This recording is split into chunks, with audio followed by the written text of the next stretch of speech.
She had a very sharp analytical mind. She thought very, very precisely and clearly about problems. And she was also able to cultivate the right people in the right place. She was a great friend of Albert Sabins, and she was a great friend of Jonas Salks, and she was a great friend of several of the presidents of Yale University. And she had a great support system. John Paul, who was her mentor and whose chair, the chair was named after him that she held, was a great supporter of Dorothy. So there were a lot of different ways in which her personality and her scientific ability sort of came together in order to propel her forward.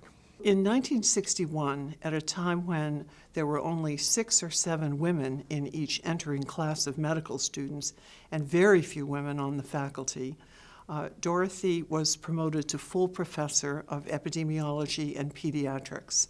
And she, at that time, became the first woman to hold the rank of full professor at the school.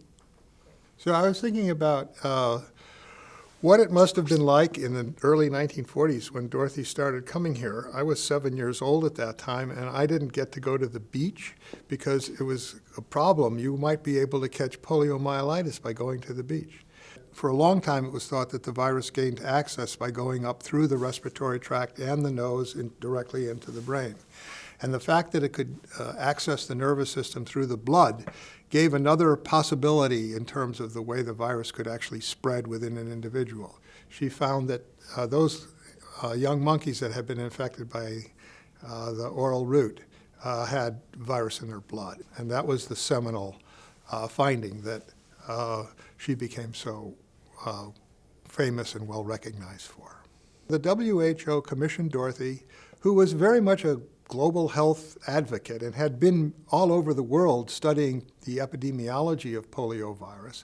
So they commissioned her to go to Russia and snoop around, really, find out how the vaccine was working. And she was able to get records that evidently showed that there was a tremendous efficacy of the vaccine, that the cases of clinical poliomyelitis had decreased. And so on the basis of a report that she wrote, the WHO licensed the Sabin vaccine without a large, what we would call phase 3 trial, where you prove the efficacy of the vaccine.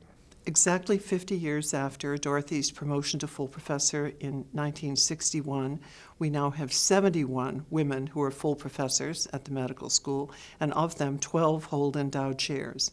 So I think Dorothy would very much enjoy seeing the success of the women who have followed her.